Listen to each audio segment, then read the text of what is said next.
बिस्मिल्लाहिर्रहमानिर्रहीम। अस्सलाम वालेकुम। आज हम एक बहुत इम्पॉर्टेंट बीमारी के बारे में बात करेंगे विच इज़ PTSD यानी कि पोस्ट ट्रॉमेटिक स्ट्रेस डिसऑर्डर। ये एक ऐसी बीमारी है जो किसी हादसे की वजह से लाहक होती है, यानी कि किसी मरीज़ का या तो खुद हादसे से दो चार होना या किसी को हादसे से गुजरते हुए देखना, उसके उस हादसे के कुछ असरात रह जाना, तब ये बीमारी लाहक होती है। ये बीमारी क्या है, इस पर मज़ीद बात कर लेते हैं। मेरा नाम आमना गफूर है और मैं एज अ क्लिनिकल साइकोलॉजिस्ट काम कर रही हूँ। जैसे कि मैंने कहा, पोस्ट ट्रॉमेटिक स्ट्रेस डिसऑर्डर, नाम से ही जाहिर है कि ऐसी बीमारी जो कि पोस्ट गुजरे हुए हादसा गुजर जाने के बाद होती है। ऐसा ट्रॉमा या हादसा जो कि बहुत शिद्दत वाला हो, यानी कि पोस्ट है तो गुजरा हुआ हादसा जिसके असरात उस बंदे के जहन पर रह गए हों। यानी कि आप किस तरह का वो हादसा हो सकता है। एक रोड एक्सीडेंट ले लें, बहुत शिद्दत वाला रोड एक्सीडेंट हुआ है और या तो वो मरीज़ के साथ खुद हुआ है या उसने किसी के साथ वो रोड एक्सीडेंट होते हुए देखा है, किसी कोई और बंदा उस रोड एक्सीडेंट से गुजरा है, दो चार हुआ है और मरीज़ जो है वो खुद आई विटनेस रहा हो। इसके अलावा और क्या हो सकते हैं, घरेलू तशद्दुद, यानी कि जो शोहर है वो बहुत डोमेस्टिक वायलेंस जिसे हम कहते हैं, शोहर बहुत ज़्यादा मारपीट करता है। इस तरह हम घर में कोई ज़हनी मरीज़ है तो वो बहुत ज़्यादा तशद्दुद करता है। इसके अलावा सेक्सुअल जो घर में मसलाइल होते हैं उसकी वजह से हो सकता है, या फैमिली में कोई ऐसे वायलेंस हो सकती है, मारपीट के मसाइल हो सकते हैं उसकी वजह से हो सकता है, डोमेस्टिक वायलेंस हो सकती है उसकी वजह से हो सकता है, या फिर ऐसे इन्वेस्टिगेटर्स या पुलिस लाइन ऑफिसर्स जो कि जिनके सामने रोज़मर्रा में आम ये ट्रॉमास होते हैं, एक्सीडेंट होते हैं, लोगों की अमवात होती हैं, इस तरह के ट्रॉमास होते हैं, तो उनमें भी होने के चांसेस होते हैं। इसके अलावा जो मोस्ट इम्पोर्टेंट है, किसी की मौत हो जाना, यानी कि अगर किसी की मौत हुई है, किसी लव वन की या किसी प्यारे की मौत हुई है और उसी फ़ोन पे भी अगर उसके इस बारे में सुन ले या कि उसके साथ कैसे कैसे हादसा पेश आया है, तो उससे भी होने के चांसेस होते हैं। इस बिना पर हम इस बीमारी को कहते हैं, एक बीमारी होती है जिसको हम कहते हैं पोस्ट ट्रॉमेटिक स्ट्रेस डिसऑर्डर, यानी कि सदमा गुजर जाने के बाद जो स्ट्रेस की बीमारी होती है उसको कहते हैं। अच्छा जी, ये बीमारी किन लोगों में ज़्यादा होती है? वो लोग जो कि ज़्यादा आइसोलेटेड रहते हैं, यानी कि इंट्रोवर्ट्स हैं, ज़्यादा कम गो हैं, ज़्यादा बात नहीं करते, या किसी हादसे की शिद्दत जो है वो इतनी ज़्यादा शदीद वाला हादसा हुआ है, यानी कि रोड एक्सीडेंट हुआ है और उसकी वजह से कहीं कोई फ्रैक्चर हो गया या कोई भी इस तरह का हड्डी वगैरह टूट गई या इस तरह का कोई बीमारी लाहक होगी जिसकी वजह से ज़्यादा अंदर रहना पड़ा, उनको भी हो जाता है। फिर ऐसे जिनकी किसी फैमिली में किसी की मौत हो गई और जो फैमिली के दूसरे जो अफराद हैं वो उस बंदे पे डिपेंडेंट हैं, तो उस तरह उसकी मौत के बाद फैमिली के अफराद में भी ये इस तरह के ट्रॉमा होने के चांसेस होते हैं। ये इसकी क्या क्या अलामात होती हैं वो भी देख लेते हैं। वैसे तो इसके जो सिम्टम्स हैं वो तकरीबन स्ट्रेस डिसऑर्डर जैसे ही हैं, यानी कि एक बंदा जो बहुत ज़्यादा ज़हनी तनाव लेता है उसको ये उस तरह के इसके सिम्टम्स हो सकते हैं, यानी कि दिल का घबराना, बेचैनी होना, नींद का ना आना, भूख का कम ज़्यादा होना, उदासी रहना, दिल का घबराहट होना और हाथ पाँव का कांपना, या अचानक से किसी बात पे चौंक जाना जिसको हम स्टार्टर्ड रिस्पॉन्स भी कहते हैं, यानी कि अगर किसी ने दरवाज़ा अचानक से खोला है या बाहर अचानक से शोर हुआ तो अचानक से ऐसे घबरा जाना कि पता नहीं क्या हो गया, और ऐसे थोड़ा सा तनाव लेना, तो इस तरह की रिस्पॉन्स ऐसी भी जो सिम्टम्स हैं ये अक्सर स्ट्रेस डिसऑर्डर या एंजाइटी डिसऑर्डर्स में भी हो जाते हैं। लेकिन दो ऐसे स्पेसिफिक सिम्टम जो कि इस बीमारी के साथ मुंसलिक होते हैं वो कौन से हैं? सबसे पहले तो आता है फ्लैशबैक्स।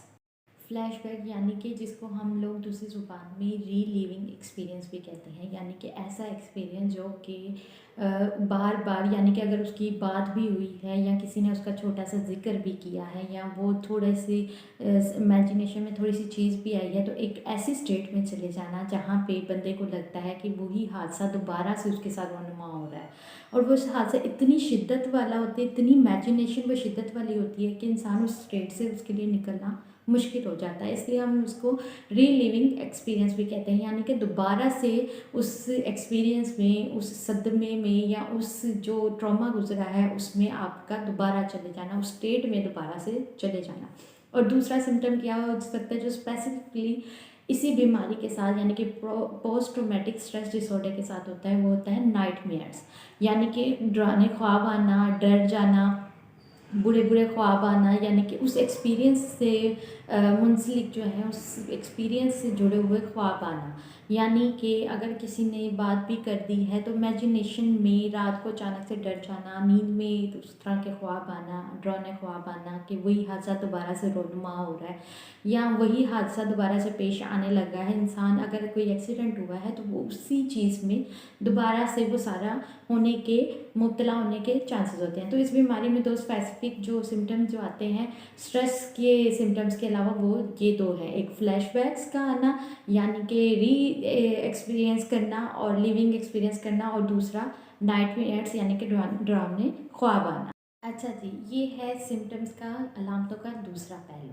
इसके अलावा और भी अलामात हैं जो कि मैंने पहले भी जिक्र किया कि स्ट्रेस वाली अलामात भी हो सकती है, स्ट्रेस के साथ जो जो अलामात उस फेज़ में आती हैं इस फेज़ में भी हो सकती है। अब बात आ गई कि ये होता क्यों है, इस पर भी थोड़ी सी वजाहत दे दूँ। यानी कि हमने पीछे बात कर ली कि इसका क्या ओवरव्यू है, इसकी क्या पिक्चर है, ये क्या चीज़ है, ये कैसा डिसऑर्डर है और इसकी क्या अलामात होती हैं और ये किन लोगों के साथ होता है। अब बात आ जाती है कि ये होता क्यों है, यानी कि हमारे इसका ऐसा क्या मैकेनिज़्म बना हुआ है जिसकी वजह से ये प्रोसेस होता है, हमारे दिमाग का ऐसा क्या प्रोसेस बना हुआ है जिसकी वजह से ये चीज़ काम में आ जाती है या कारामद होती है।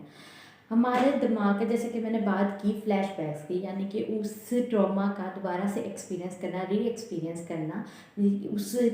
जो ट्रॉमा हुआ है उसका एहसास होना या उसकी फीलिंग होना। तो हमारे दिमाग में एक खाना या एक जगह होती है जिसको हम एमिगडाला कहते हैं। और कोई भी दिमाग जो पेनफुल या दर्दनाक कोई ऐसा हादसा या एक्सपीरियंस वाक़या हुआ होता है तो दिमाग का हिस्सा जो है वो उसको पहले प्रोसेस करता है, फिर मेमोरी या याददाश्त वाला जो हिस्सा है उसमें स्टोर या जमा करता है, यानी कि उस चीज़ को हैंडल करके, यानी कि वो चीज़ ताकि वो हिस्सा कम दर्दनाक उसको फील हो तो उसको मेमोरी में स्टोर किया जाता है। इसी हिस्से को, इस प्रोसेस को हम कहते हैं मेमोरी को प्रोसेस करना। तो जो हादसाती वाला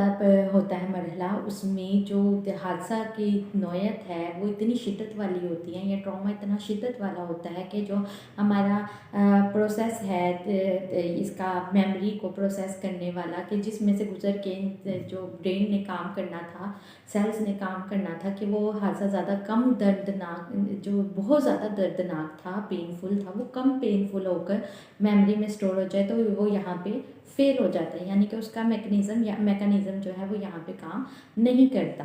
और दूसरी तरफ रिसर्च के मुताबिक भी ये चीज़ है कि अगर दूसरी बात आ गई यहाँ पे कि रिसर्च के मुताबिक भी ये चीज़ देखी गई है कि जिन लोगों में ये अलामात जो हैं वो डेवलप होती हैं तो जो एमिगडाला जो है उनका, उसका साइज़ बहुत छोटा हो जाता है, जिस वजह से ये मेमोरी के हादसा जो हैं ये ज़्यादा पेनफुल होकर दिमाग पर असरअंदाज होते हैं। अब हम बात कर लेते हैं इसके ट्रीटमेंट पे कि इसका ट्रीटमेंट क्या हो सकता है। अच्छा जी, इसमें तो वही दो तरीके से ट्रीटमेंट, या तो सिस्टमेटिक तरीका आ जाता है दवाइयों के ज़रिए, या आता है क्लिनिकल साइकोलॉजिस्ट का मरला,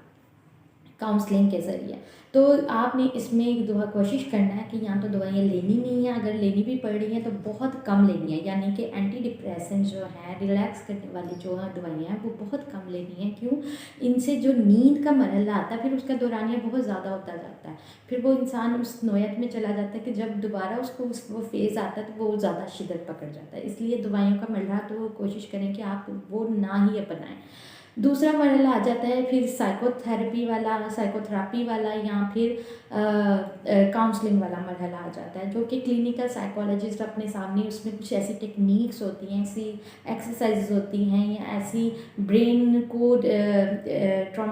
ट्रॉमा से निकालने वाली थेरेपीज़ होती हैं जो क्लिनिकल साइकोलॉजिस्ट है वो अपने सामने परफॉर्म करवाता है। तो वो उसमें कुछ, यानी कि हायरार्की बना के कुछ स्टेप्स में उस ट्रॉमा को एक्सपोजर करवाया जाता है, यानी कि लीस्ट टू मोस्ट उसको एक्सपोजर करवाया जाता है इमेजिनेशन में। कि पहले मैं इसकी दोबारा से भी वीडियो एक प्रॉपर बनाऊंगी जिसमें बताया जाएगा कि इसका क्या ट्रीटमेंट हो सकता है। अभी के लिए इतने पे रहते हैं कि क्या ऐसी हो सकती है। तो यहाँ पे क्लिनिकल साइकोलॉजिस्ट का मरला आ जाता है, जहाँ पे वो कुछ टेक्निक्स अपने सामने परफॉर्म करवाते हैं, एक्सरसाइजेज अपने परफॉर्म करवाते हैं, ताकि जो बंदा है वो इन हादसा से जो दो चार हो रहा है वो बाहर निकल सके, और वो लंबे अरसे के लिए बाहर निकल सके। ये नहीं कि अभी दिन निकला है फिर वो चला गया, और लंबे अरसे तक वो एक्सपोजर से बाहर निकल सके। तो यहाँ पे हमने प्रॉपर बात की कि क्या होता है PTSD, post traumatic stress disorders की क्या अलामत होती हैं, और ये किन लोगों में डेवलप होता है, और ये किस तरह से डेवलप होता है। अगर आप में भी, आप में से आपके सामने अगर किसी के साथ ये हादसा पेश आया है, या कोई इस तरह के मर्ज से दो चार हो रहा है, तो बराए मेहरबानी उनको ये राय दें कि वो किसी क्लिनिकल साइकोलॉजिस्ट के पास जाकर अपना इलाज कराएं, काउंसलिंग करवाएं, सेशंस लें, और इस मर्ज से अपने आप को निकलें। क्योंकि ये मर्ज बहुत ज़्यादा जब पीक पे चले जाते हैं तो स्वेयर हो जाते हैं, फिर इनका इलाज और दौरानिया बहुत ज़्यादा बढ़ जाता है। तो फिर पेशेंट्स की वही शिकायत, हमारा फ़र्क नहीं पड़ा, ये वो। तो आप पहले ही जैसी ही बीमारी है उसको पकड़ लें। कई लोगों को पता ही नहीं होता, मैं फिर कहती हूँ कई लोगों को पता ही नहीं होता कि उनके साथ क्या मसला हो रहा है। इसलिए मेंटल हेल्थ को ज़्यादा से ज़्यादा अवेयरनेस को आप स्प्रेड किया करें, वीडियो को ज़्यादा से ज़्यादा शेयर करें, ताकि दूसरों तक भी ये सारी इन्फॉर्मेशन जा सके। अगर उनमें कोई ऐसी बीमारी है तो वो फ़ौरन से क्लिनिकल साइकोलॉजिस्ट को रिपोर्ट करें। नंबर मैं पिन में डिस्क्रिप्शन में डाल दूँगी, अगर आप अपॉइंटमेंट लेना चाहते हैं तो आप कॉन्टैक्ट कर सकते हैं। बाकी मुझे अपनी दुआओं में याद रखिएगा। अल्लाह हाफ़िज़।